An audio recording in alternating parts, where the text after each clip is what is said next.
వరుస విజయాలతో దూసుకుపోతున్న Punjab కింగ్స్కు Rajasthan Royals break వేసింది.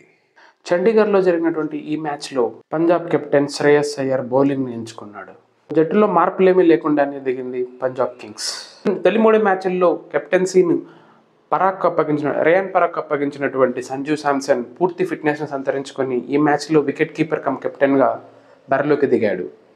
తుషార్ దేశ్పాండే స్థానంలో యుధ్వీర్ని తీసుకొచ్చాడు Rajasthan Royals captain Sanju Samson. Toss ఓడిపోయి బ్యాటింగ్కు దిగినటువంటి రాజస్థాన్ రాయల్స్కు ఓపెనర్లు యశస్వి జైస్వాల్, సంజు శాంసన్ అద్భుత ఆరంభాన్ని ఇచ్చారు.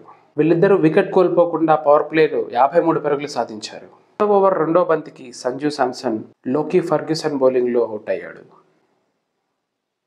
ఆ తర్వాత వచ్చిన రేయాన్ పరాగ్ కూడా అద్భుతంగా ఆడడంతో రాజస్థాన్ రాయల్స్ స్కోరు పరుగులెత్తింది. వైపు యశస్వి జైస్వాల్ ఈ సీజన్లో తొలిసారి బ్యాట్ జులిపించాడు. తన ఐపీఎల్ కెరియర్లో స్లోయెస్ట్ హాఫ్ సెంచరీ చేసినటువంటి యశస్వి జైస్వాల్ ఆ తర్వాత స్ట్రైక్ రేట్ను మెరుగుపరుచుకున్నాడు. మొత్తంగా 45 బంతులు ఆడినటువంటి యశస్వి జైస్వాల్ 3 4లు 5 6ర్లతో 67 పరుగులు సాధించి అవుట్ అయ్యాడు. జైస్వాల్ అవుట్ అయిన తర్వాత రియాన్ పరాగ్ జట్టు స్కోర్ను ముందుకు తీసుకెళ్లాడు. 25 బంతులు ఆడినటువంటి రియాన్ పరాగ్ 3 4లు 3 6ర్లతో 45 పరుగులు చేశాడు.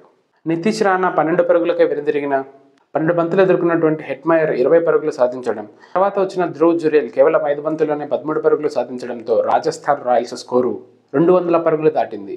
మొత్తంగా వీళ్ళు 4 వికెట్లు కోల్పోయి 205 పరుగులను సాధించారు. 206 పరుగుల విజయ లక్ష్యంతో బరిలోకి దిగినటువంటి పంజాబ్ కింగ్స్కు ఆది నుంచే అనేక ఎదురు దెబ్బలు తగిలాయి.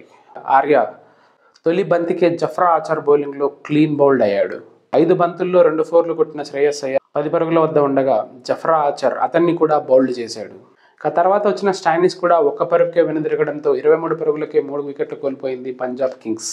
పవర్ ప్లే ముగిసే సమయానికి 43 పరుగులు చేసినటువంటి పంజాబ్ కింగ్స్ కాసింత గాడిలో పడ్డట్టు అనిపించింది. కానీ పవర్ ప్లే తర్వాతి ఓవర్లో కుమార్ కార్తికేయ బౌలింగ్లో ప్రభ్సిమ్రన్ కూడా అవుట్ అవ్వడంతో 43 పరుగులకే 4 కీలక వికెట్లు కోల్పోయింది పంజాబ్ కింగ్స్. నెహాల్ వధేరా మరియు మ్యాక్స్వెల్ ఇన్నింగ్స్ను చక్కదిద్దే ప్రయత్నం చేశారు. వీళ్ళిద్దరూ 52 బంతుల్లోనే 88 పరుగులు జోడించి పంజాబ్ కింగ్స్ను చేజ్లోకి తీసుకొచ్చారు. 15 ఓవర్లు ముగిసే సమయానికి పంజాబ్ స్కోర్ 131 పరుగులుగా ఉంది. 5 ఓవర్లలో 75 పరుగులు కొట్టాల్సి ఉండగా పంజాబ్ బ్యాట్స్మెన్ వరుసగా పెవిలియన్కి క్యూ కట్టారు. 21 బంతులు ఎదుర్కొన్నటువంటి గ్లెన్ మ్యాక్స్వెల్ 2 4లు 1 6 సహాయంతో 30 పరుగులు సాధించాడు. మహేష్ తీక్షణ బౌలింగ్లో యశస్వి జైస్వాల్కు క్యాచ్ ఇచ్చి వెనుదిరిగాడు మ్యాక్స్వెల్. తర్వాతి బంతికి హసరంగా బౌలింగ్లో 41 బంతుల్లో 62 పరుగులు చేసినటువంటి నెహాల్ వధేరా కూడా వెనుదిరగడంతో పంజాబ్ కింగ్స్ చేజ్ గాడి తప్పింది. 4 4లు 3 6ర్లు కొట్టినటువంటి నెహాల్ వధేరా హసరంగా బౌలింగ్లో అవుట్ అయ్యాడు. ఇక శశాంక్ సింగ్ మినహా మిగిలిన బ్యాట్స్మెన్ అందరూ పెవిలియన్కి క్యూ కట్టడంతో 20 ఓవర్లు ముగిసే సమయానికి పంజాబ్ కింగ్స్ కేవలం 155 పరుగులు మాత్రమే చేసి 50 పరుగుల తేడాతో ఓడిపోయింది. ఈ మ్యాచ్లో అద్భుతంగా బౌలింగ్ చేసినటువంటి జఫ్రా ఆర్చర్ను man of the match award వరించింది. ఐపీఎల్లో వరుసగా అత్యధిక విజయాలు సాధించిన కెప్టెన్లలో శ్రేయస్ అయ్యర్ 2వ స్థానంలో నిలిచిపోయాడు. వరుసగా 8 విజయాలు సాధించినటువంటి శ్రేయస్ అయ్యర్కు ఈ మ్యాచ్ ఓడిపోవడంతో ఆ రికార్డుకు బ్రేక్ పడింది.